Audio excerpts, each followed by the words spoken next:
To Jils journey. അപ്പോൾ ഇന്ന് ഞാൻ വന്നിരിക്കുന്നത് എൻ്റെ ഒരു ഫസ്റ്റ് ട്രൈമസ്റ്റർ എക്സ്പീരിയൻസ് പറയാൻ വേണ്ടിയിട്ടാണ് കേട്ടോ. ഞാനിപ്പോൾ 33 വീക്സ് പ്രഗ്നൻ്റ് ആണ്. അപ്പം എങ്ങനെയൊക്കെയായിരുന്നു എൻ്റെ ഒരു ഫസ്റ്റ് ട്രൈമസ്റ്റർ ജേർണി എന്ന് നോക്കാം.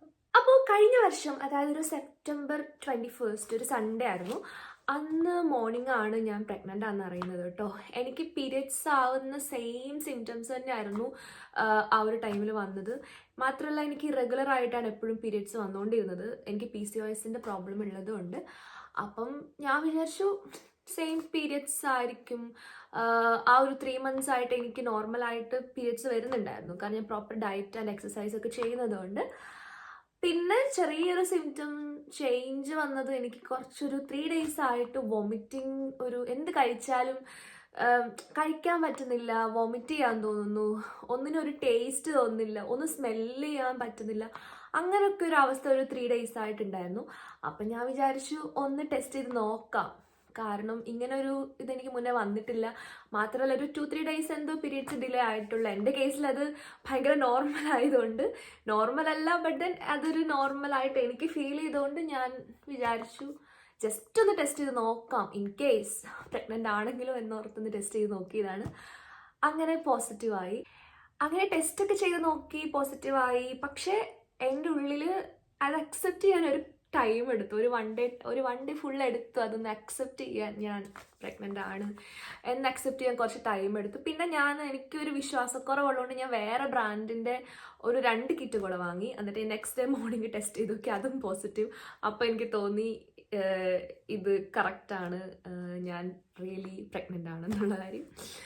അങ്ങനെ പിന്നെ അങ്ങനെ അങ്ങോട്ട് റിയാലിറ്റി ഹിറ്റ്സ് എന്നൊക്കെ പറയുന്ന പോലെ ഫിസിക്കലി മെൻ്റലി ഭയങ്കര ചലഞ്ചിങ് ആയിരുന്നു. എസ്പെഷ്യലി ഫസ്റ്റ് ട്രൈമസ്റ്റർ എന്ന് പറയുന്നത് ഞാൻ ഭയങ്കരമായിട്ട് എന്താ പറയുക, അങ്ങ് എന്നെ തന്നെ അങ്ങ് നഷ്ടപ്പെടുന്നൊരു ഫീലില്ലേ. നമുക്ക് ഭയങ്കര ടയേർഡ്നെസ് ഫീൽ ചെയ്യുക, നോസിയും വൊമിറ്റിങ്ങും കാരണം ഒരു രക്ഷയില്ലായിരുന്നു. എനിക്കൊരു 2 months ഞാൻ ഭയങ്കര സ്ട്രഗിൾ ചെയ്തൊരു സമയമായിരുന്നു അത്.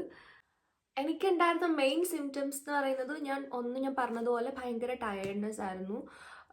ഭയങ്കര ടയേർഡായിരുന്നു. എനിക്ക് വർക്ക് ചെയ്യാൻ പോയാൽ തന്നെ ബാക്ക് പെയിൻ എന്ന് പറഞ്ഞാൽ ഭയങ്കര ഇങ്ങനെ ബേണിങ് ഫീലായിരുന്നു.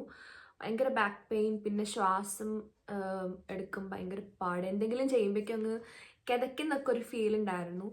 പിന്നെ ഞാൻ പറഞ്ഞ പോലെ കോൺസ്റ്റൻ്റ് ആയിട്ട് നോസിയ, വോമിറ്റിങ്, എനിക്ക് ഫുഡ് കഴിക്കുന്നതിനെ പറ്റി ചിന്തിക്കാനേ പറ്റുന്നില്ല. എനിക്ക് ഇഷ്ടമാണ് ചോറ് കഴിക്കാൻ. അപ്പോൾ ഒരു 2 മാസം ഞാൻ അതൊന്നും കഴിച്ചിട്ടേ ഇല്ല, കണ്ടിട്ട് പോലില്ല. കിച്ചണിൻ്റെ ആ ഒരു ഏരിയയിലേക്ക് ഞാൻ പോകുന്നില്ലായിരുന്നു, കാരണം എനിക്ക് ഈ ഒരു വീട് ഭയങ്കര പാടായിരുന്നു. ഈ വീട്ടിൽ ഈ ലോഞ്ചിലും പിന്നെ മേലെ എൻ്റെ റൂമിൽ മാത്രമേ എനിക്ക് കയറാൻ പറ്റത്തുണ്ടായിരുന്നുള്ളൂ.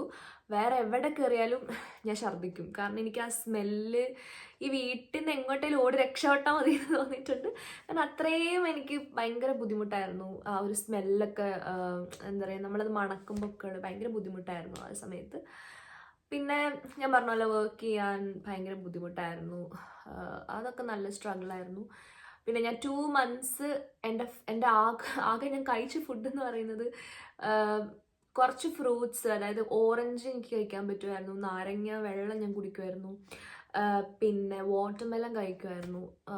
പിന്നെ ഫുഡായിട്ട് മെയിനായിട്ട് ഞാൻ കഴിച്ചുകൊണ്ടിരുന്നത് ട്യൂണ സാൻഡ്വിച്ച് കഴിക്കുമായിരുന്നു. അത് അങ്ങനെ കഴിക്കുന്നത് ചള്ളാന്ന് പറയും, പക്ഷെ എന്തെങ്കിലുമൊക്കെ കഴിക്കണ്ടേന്ന് ഓർത്ത് എനിക്ക് ആകെ കഴിക്കാൻ പറ്റുന്നതായിരുന്നു ഇത്രയും ഫുഡ്. ഒരു 2 മാസം ഞാൻ അങ്ങനെ ആയി.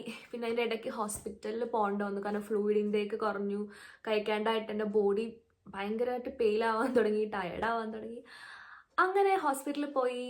അവർ ഒരു 2 days അവിടെ എന്നെ കിടത്തി. അങ്ങനെ തിരിച്ചു വന്നു, പിന്നെയും ബാക്ക് ടു നോർമലായി.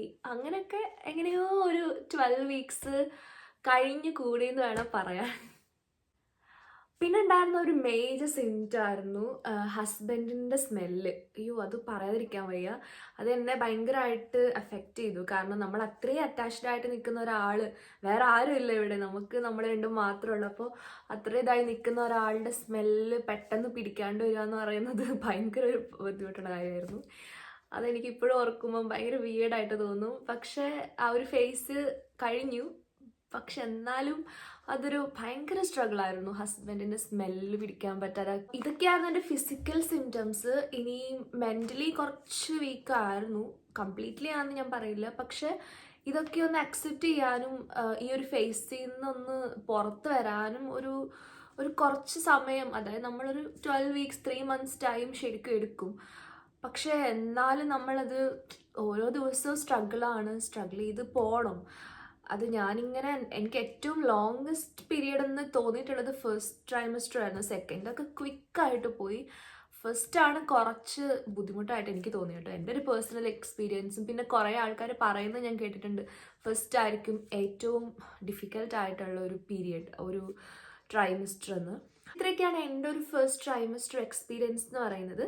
എല്ലാവരുടെ എക്സ്പീരിയൻസ് ഡിഫറെൻ്റ് ആയിരിക്കും. ഇതൊന്നുമില്ലാതെ കടന്നു പോകുന്ന ഒത്തിരി ആൾക്കാരുണ്ട്, ഭയങ്കര ഈസി ആയിട്ട് പോകുന്നവരുണ്ട്. അതുപോലെ എന്നെക്കാളും വേഴ്സ് ആയിട്ടുള്ള സിംറ്റംസ് ഉള്ളവരും ഉണ്ട്. അപ്പം എന്നെപ്പോലുള്ള സിംറ്റംസ് ഒക്കെ ഉള്ളവരാണെങ്കിൽ നിങ്ങൾ ഒറ്റയ്ക്കല്ല, കാരണം ഒത്തിരി ആൾക്കാരും ഈ ഒരു സെയിം അവസ്ഥയിലൂടെ കടന്നു പോകുന്നവരാണ്. പിന്നെ എന്താ പറയുക, ഇതൊരു ലോങ് ജേർണിയാണ്. ഇത് പെർമനൻ്റ് അല്ല. നമ്മൾ ഇതിൽ നിന്ന് എന്താ പറയുക, ഇതിൽ നിന്നൊക്കെ ഫേസ് ചെയ്ത് മുന്നോട്ട് പോവും. അപ്പോൾ അത്രേ ഉള്ള ഒരു കുഞ്ഞു വീഡിയോ. ഇഷ്ടമായെങ്കിൽ സബ്സ്ക്രൈബ് ചെയ്യാൻ മറക്കരുത്, ലൈക്ക് ചെയ്യുക, കമൻറ്റ് ചെയ്യുക. അപ്പോൾ ഞാനൊരു സെക്കൻഡ് ട്രൈമസ്റ്റർ എക്സ്പീരിയൻസ് ആയിട്ട് അടുത്തൊരു വീഡിയോയിലേക്ക് കാണാം കേട്ടോ. Bye bye.